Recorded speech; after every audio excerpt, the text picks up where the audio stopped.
Hello everybody, welcome to online classes. I hope you are all happy and safe at home. Today I am going to explain lecture number 7 from alcohols, phenols and ethers. Topics to be covered: manufacture of methyl alcohol from carbon monoxide, manufacture of ethyl alcohol by the fermentation of molasses, preparation methods of ethers, one by the dehydration of alcohols, second one by Williamson's ether synthesis. After that, we are going to discuss about the physical properties of ethers, boiling point and solubility. Commercially important alcohols in our daily life, which alcohols we are using frequently, they are commercially important alcohols. One is methyl alcohol, other one is ethyl alcohol. So about these two we are going to discuss. Methyl alcohol is also called wood spirit because methyl alcohol is manufactured on large scale. Methyl alcohol is synthesized by the fermentation of wood. That's why it is also called wood spirit.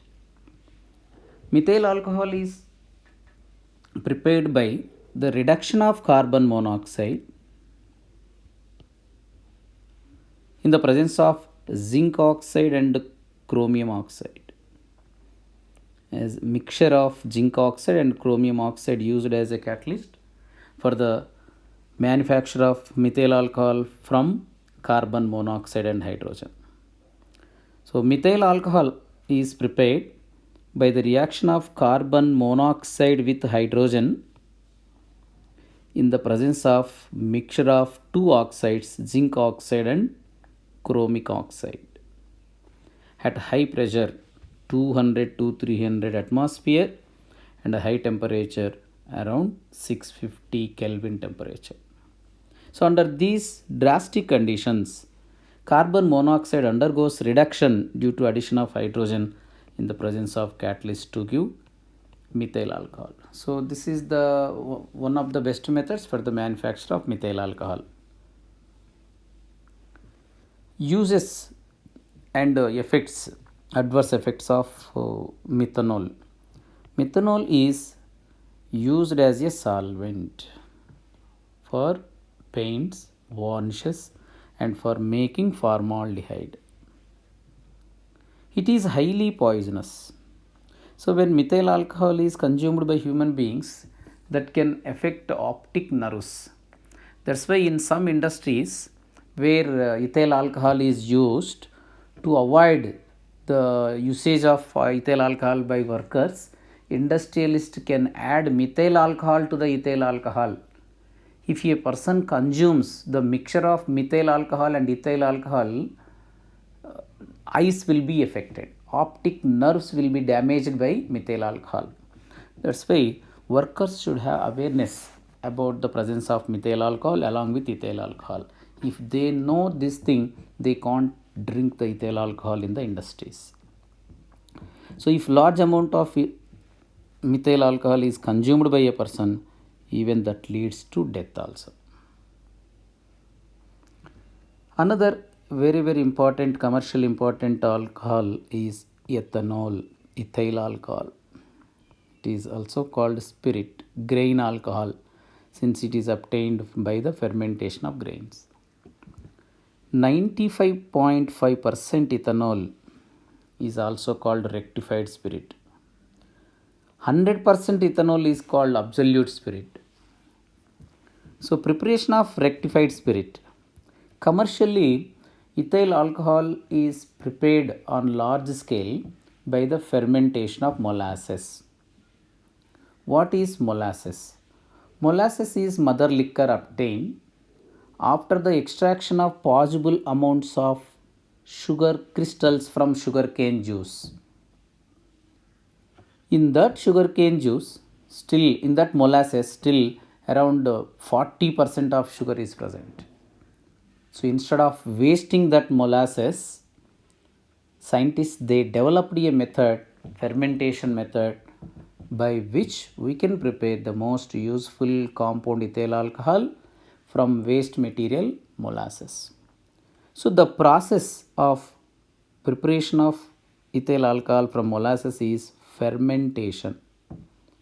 Meaning of fermentation: the breaking down of big molecules, macromolecules, into small molecules in the presence of biocatalysts, that is enzymes.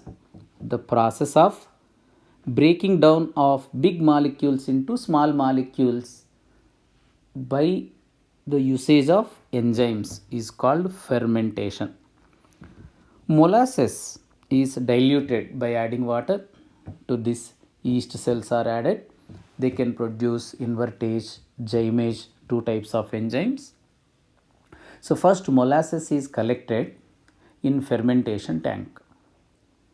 In order to bring down the percentage of sugar to 20%, it is diluted by adding water. To this dilute molasses, yeast cells are added. For the growth of yeast cells, some salts, phosphate salts are also added as food material. And in order to maintain the pH, sulfuric acid also added. When the mixture is mixed thoroughly and kept for 2 to 3 days, fermentation process will be completed and we can get around 10% of ethyl alcohol. That is called wash, raw alcohol. So molasses contains sucrose, disaccharide. This is disaccharide. So in the presence of invertase, which is produced by yeast cells, sucrose undergoes hydrolysis and splits into two monosaccharides. One is glucose, D-glucose, other one is D-fructose. In this process, the optical activity will be inverted. Sucrose is dextrorotatory compound, while the mixture of glucose and fructose produced is levorotatory compound. So as the optical activity is exactly inverted in this process, the enzyme is named as invertase. The process is called inversion. Even sugar also called invert sugar, since it undergoes inversion during the hydrolysis. Okay, another enzyme produced by yeast cells is zymase. After the formation of glucose, that is undergoing decomposition to produce ethyl alcohol and to release carbon dioxide gas. As carbon dioxide is rising up in the form of bubbles, foam is formed on the surface of liquid mixture. So we can get ethyl alcohol by this process after 2 to 3 days. This ethyl alcohol is just around 15% ethyl alcohol. It is also called wash. By the distillation of wash, we can increase the percentage of ethyl alcohol even up to 95.5%. That is called rectified spirit. So this is about preparation of ethyl alcohol, manufacture of ethyl alcohol on large scale. Next, uses. Many uses are there with ethyl alcohol. Ethyl alcohol is a colorless liquid. It is used as a solvent in industries. In many industries, ethyl alcohol is used as solvent. So the main use of ethyl alcohol is as a solvent. Some people may think as it is a drinking one. And in the preparation of alcoholic beverages. The preparation of alcoholic beverages and as a solvent we can use. Even disinfectant also. The commercial alcohol is made unfit for drinking by mixing in it with some copper sulfate and pyridine. So when the workers are working in industries where ethyl alcohol is used as a solvent and some other purposes, workers generally may consume ethyl alcohol. To avoid the drinking of ethyl alcohol by workers, industrialists may add copper sulfate and pyridine. That gives even color also. So this is not fit for drinking purpose. This type of alcohol is called denatured alcohol. So denatured alcohol is not fit for drinking purpose. Sometimes ethyl alcohol is made unfit for drinking purpose just by adding methyl alcohol, that also called methylated spirit. Methylated spirit can damage the optic nerves. That's why methylated spirit or denatured spirit both are unfit for drinking purposes. Okay, coming to the ethers, next topic, ethers. We know what are ethers and how to classify, how to name the ethers already we have studied. Now we are going to discuss about the preparation methods of ethers, followed by physical properties, followed by chemical properties. This is the subtopic in this chapter. So first of all, so ether, in this oxygen is attached to two alkyl groups. Ether is considered alkoxy derivative of alkane. That's why ethers also named as alkoxy alkanes. Alkoxy group is the prefix, then root word is alk, primary suffix ane, alkoxy alkane. So common name is dialkyl ether. So now preparation methods of ethers. First one, dehydration of alcohols. Ethers are prepared from alcohols by the dehydration.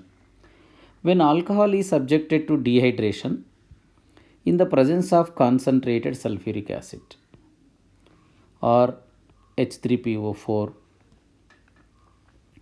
at 140 degrees centigrade, we can get ethers. When alcohol is subjected to dehydration in the presence of concentrated sulfuric acid or phosphoric acid at 140 degrees of centigrade temperature, we can get ether. So this is temperature sensitive reaction, because same alcohol, say it is ethyl alcohol, concentrated sulfuric acid is used.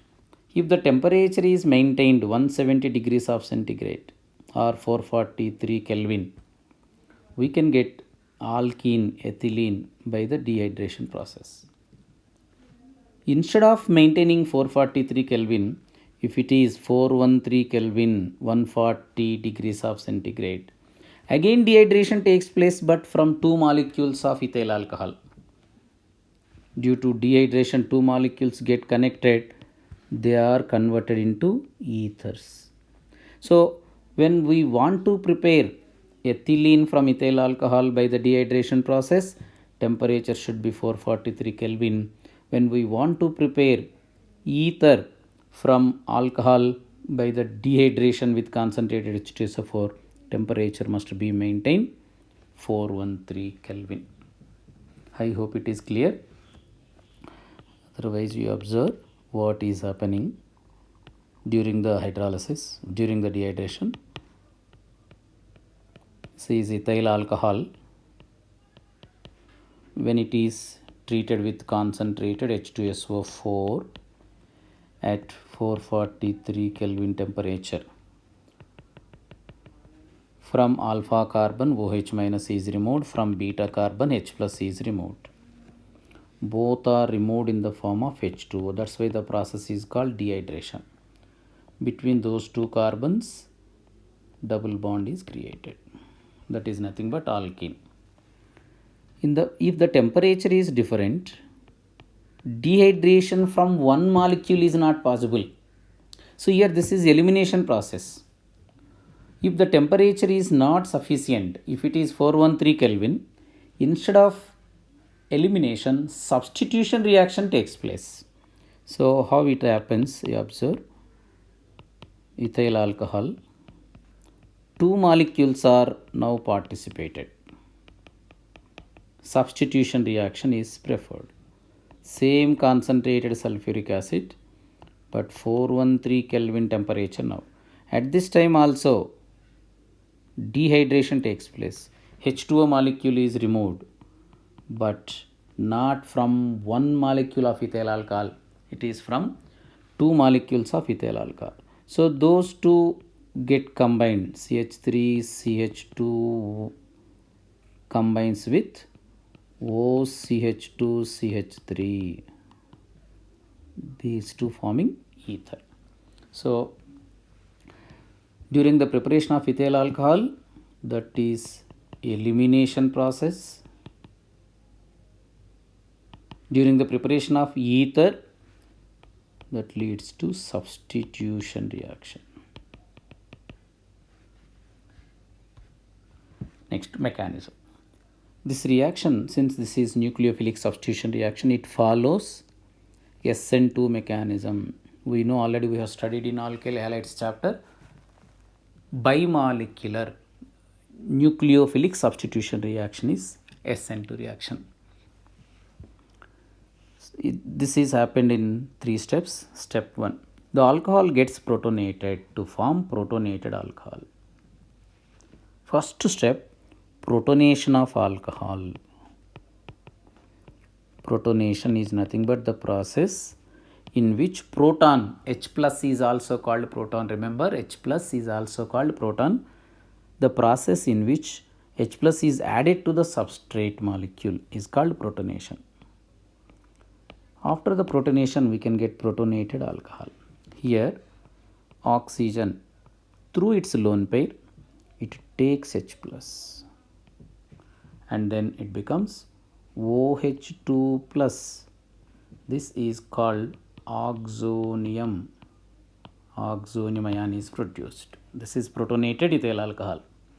Second step, the protonated alcohol is attacked by another molecule of ethyl alcohol to form protonated ether.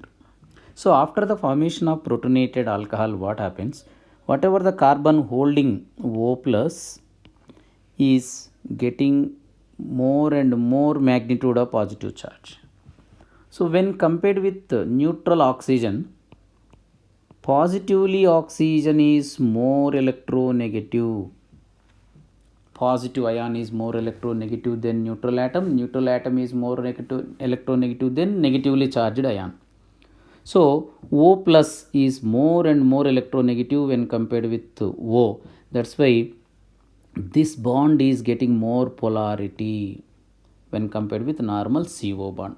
So after the formation of oxonium ion, then only carbon holding O plus becomes electrophilic carbon.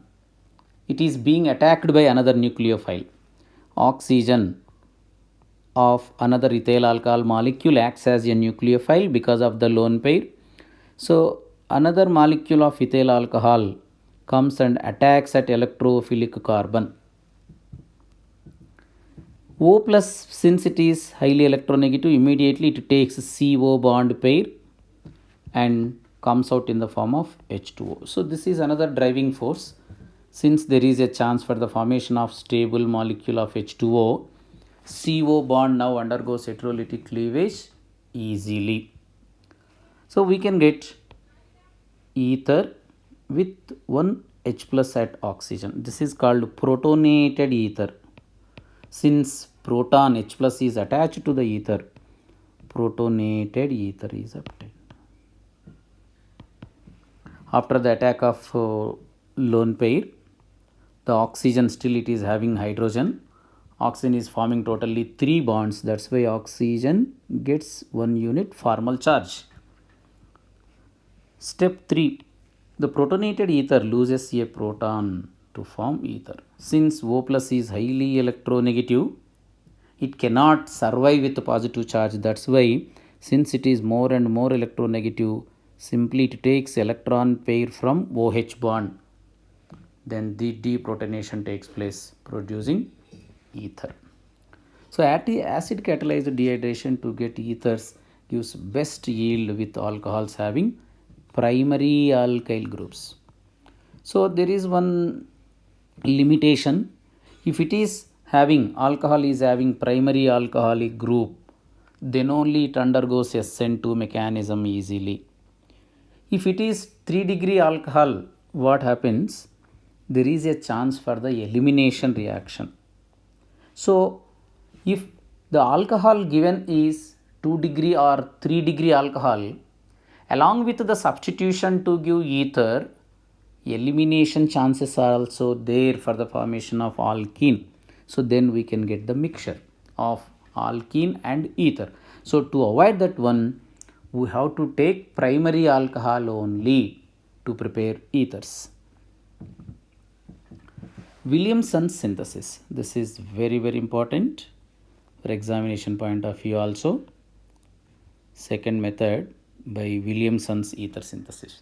Already we have discussed about Williamson's ether synthesis under the chemical properties of alkyl halides, nucleophilic substitution reactions. When alkyl halides are treated with sodium or potassium alkoxides, ethers are produced. Williamson synthesis. When alkyl halides are treated with sodium or potassium alkoxides, ethers are produced. This is Williamson's ether synthesis. Williamson's ether synthesis follows SN2 mechanism. Both symmetrical and unsymmetrical ethers can be prepared by this method. So this is the general equation when alkyl halide is reacted with sodium alkoxide Na plus RO minus, RO minus through lone pair of the oxygen attacks at electrophilic carbon present in the alkyl group. CX bond pair shifted on to X, then X minus comes out, combines with Na plus, forming NaX. So RO minus attacks at R, forming ROR. Here both the alkyl groups may be identical, may not be identical. Examples: methoxide. This is methoxide. Cation may be sodium ion or potassium ion. When methyl alcohol is reacted with sodium, we can get sodium methoxide. When it is reacted with methyl chloride,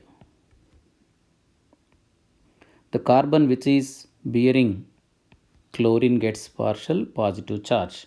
That's why the carbon is called electrophilic carbon. O minus through its lone pair attacks at electrophilic carbon. Cl minus is substituted by CH3O minus. This is nucleophilic substitution reaction. So CH3O minus attached to CH3 plus. The removed Cl minus combines with Na plus, forming NaCl. Here attacking nucleophile is methoxide, substrate is methyl chloride, product is dimethyl ether, and leaving group is Cl minus. Next one, sodium methoxide.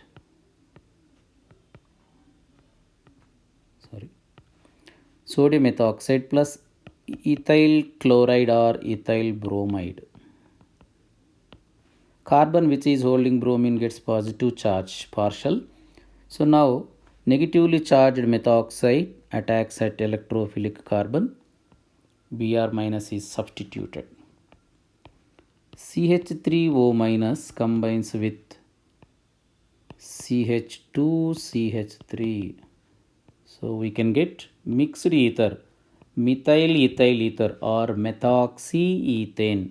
The byproduct here is sodium bromide. Suppose phenoxide, sodium phenoxide, when it is reacted with methyl chloride, phenoxide attacks at electrophilic carbon. Cl minus is substituted by phenoxide ion. Then we can get phenyl methyl ether, mixed ether, aryl ether also we can get. Byproduct is NaCl. Ethers containing primary, secondary, tertiary alkyl groups can be prepared.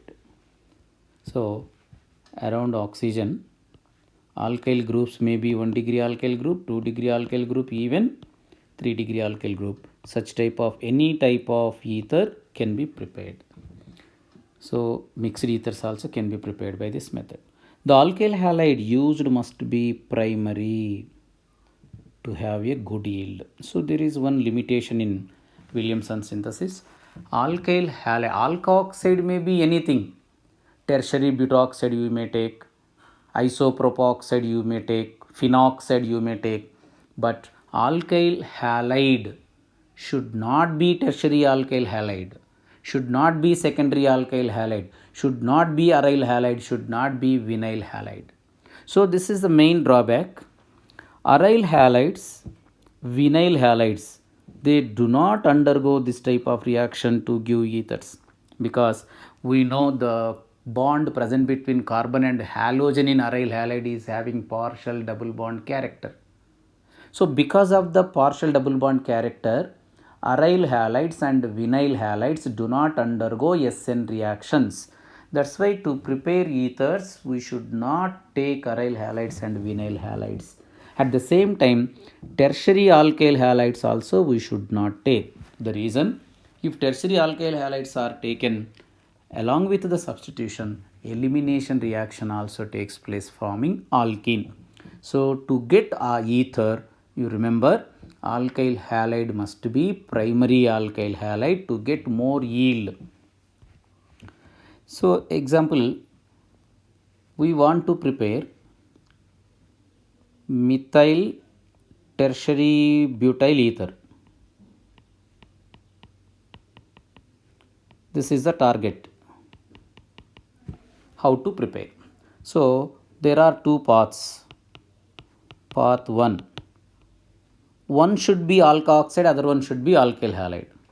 Suppose you break the CO bond and left side one should be alkoxide, tertiary butoxide. This is taken as tertiary butoxide. Of course, sodium tertiary butoxide. And the right side one is taken as alkyl halide. Let it be methyl chloride. So tertiary butoxide attacks at electrophilic carbon, undergoes SN2 reaction forming tertiary butyl methyl ether. Tertiary butyl methyl ether. Then the byproduct is sodium chloride. This is one path. Path 2 also we can guess. So why not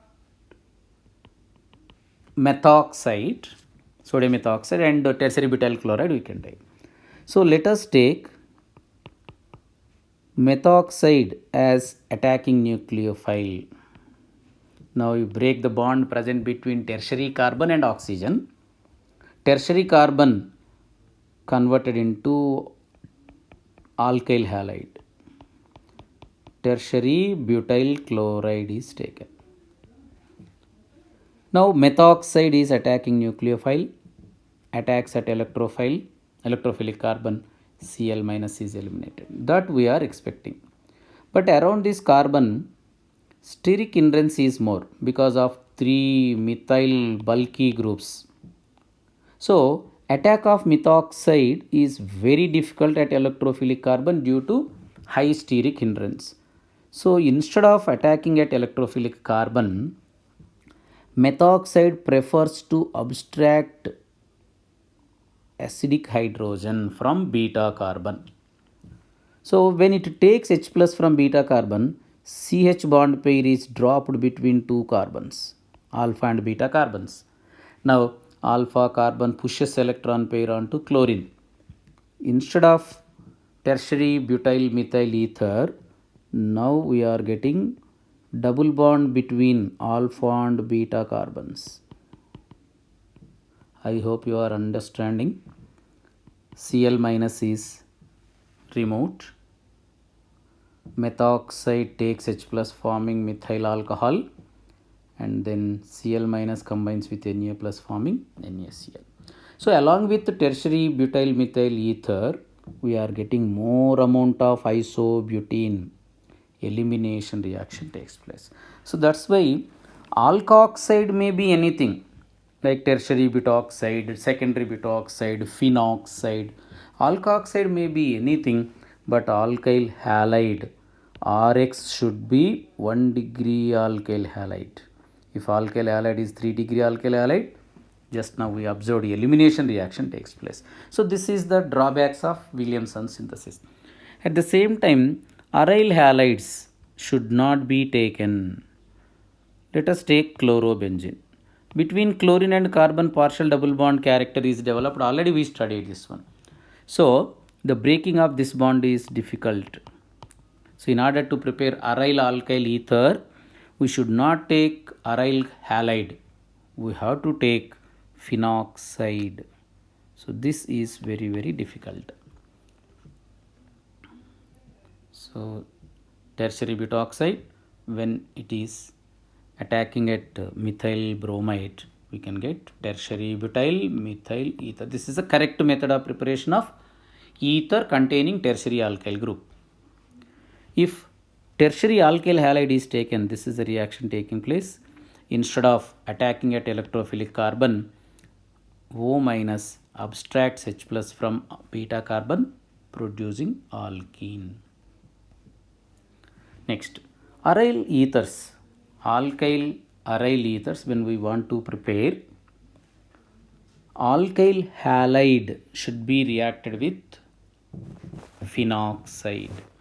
So when we want to prepare aryl alkyl ethers, alkyl halide should be taken, alkoxide should not be taken.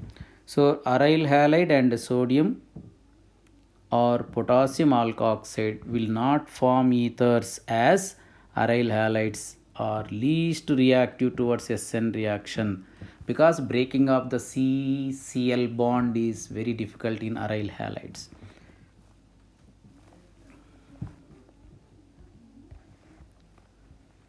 So when we want to prepare anisole, there is one question, anisole. We know anisole is nothing but methoxybenzene. This is anisole. So you suggest the best method for the preparation of anisole. There are two paths. One, you break the bond present between CH3 carbon and oxygen, and phenoxide you can take. O minus is produced, sodium or potassium phenoxide, and CH3 is taken as alkyl halide, CH3Cl. This is path 1. O minus, when attacks at electrophilic carbon, Cl minus is substituted by phenoxide ion. Then we can get methyl phenyl ether, nothing but anisole, plus NaCl.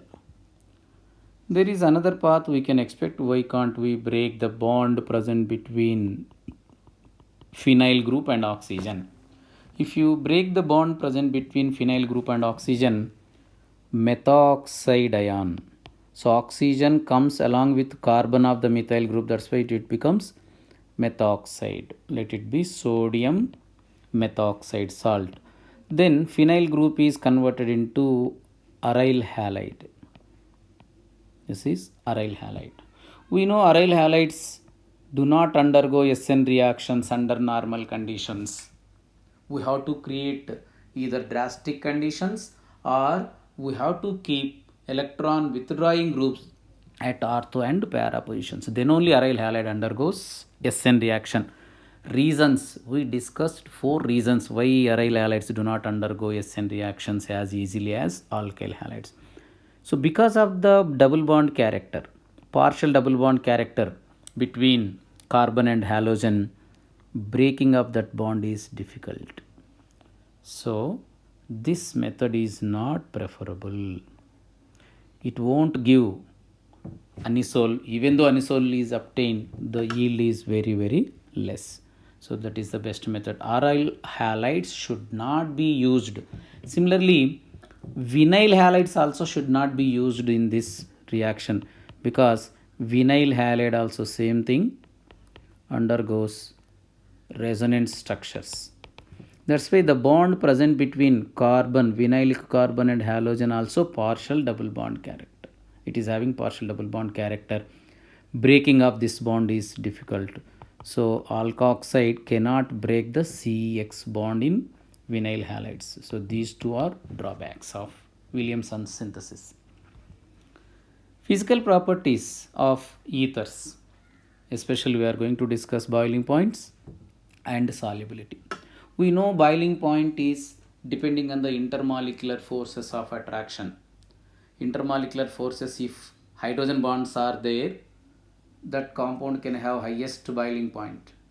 Next, dipole-dipole interactions, next dipole-induced dipole interactions, next induced dipole interactions are van der Waals forces.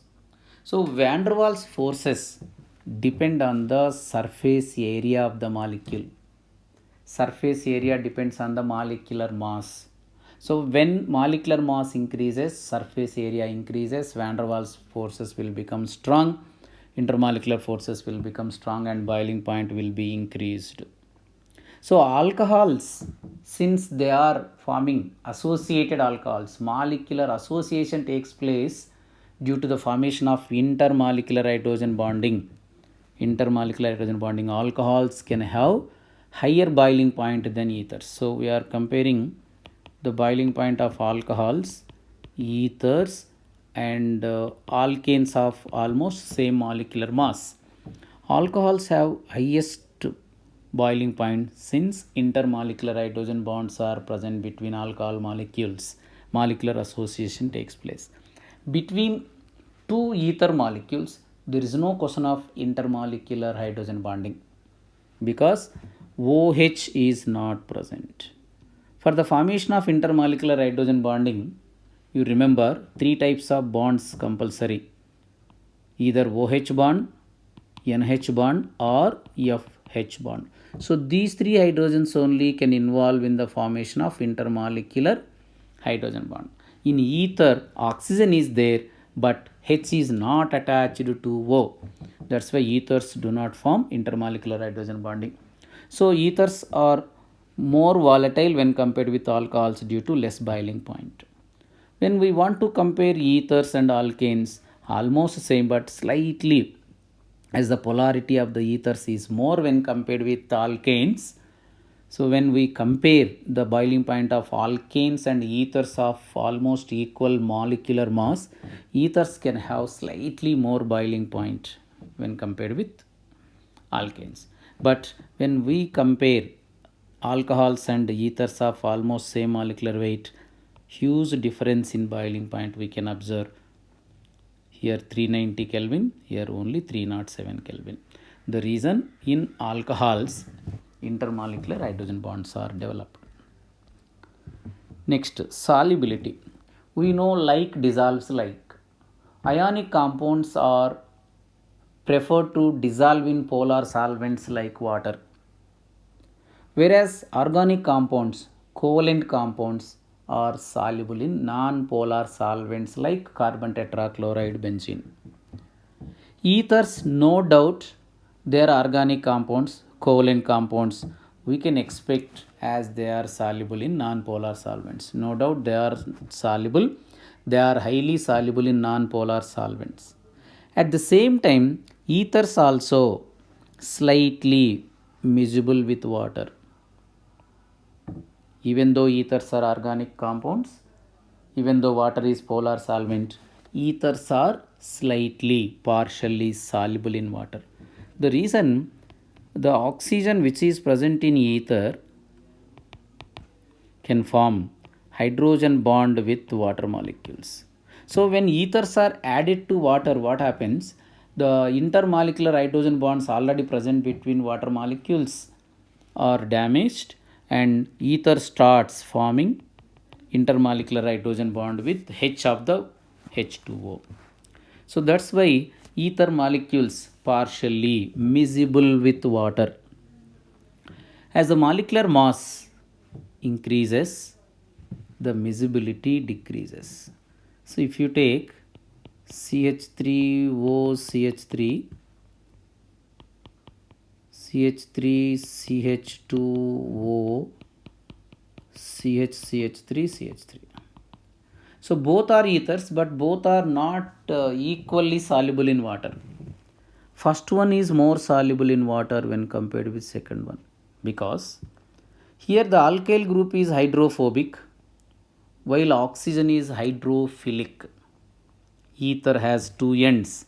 Alkyl group is hydrophobic end while oxygen is hydrophilic end. In both the ethers, In both the ethers, hydrophilic end remains same, but hydrophobic end, the size of hydrophobic end is increased. That's why solubility is decreased. So now we can do some problems based on the concepts which we covered. Write the products when each of the following reacts with methoxide, sodium methoxide. Children, you can pause the video and you can solve the problems. So sodium methoxide is given, but alkyl halides are changed. First one with methyl bromide. Sodium methoxide plus methyl bromide, CH3Br. CH3O minus attacks at electrophilic carbon, forming dimethyl ether. The byproduct here is NaBr. So the product, the answer for the first one is dimethyl ether. Next one, sodium methoxide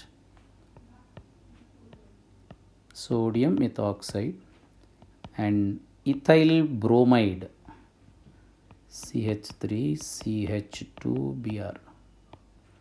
Still it is SN2 mechanism. Methoxide attacks at electrophilic carbon which is holding bromine. So now CH3O attached to CH2CH3 of the ethyl bromide.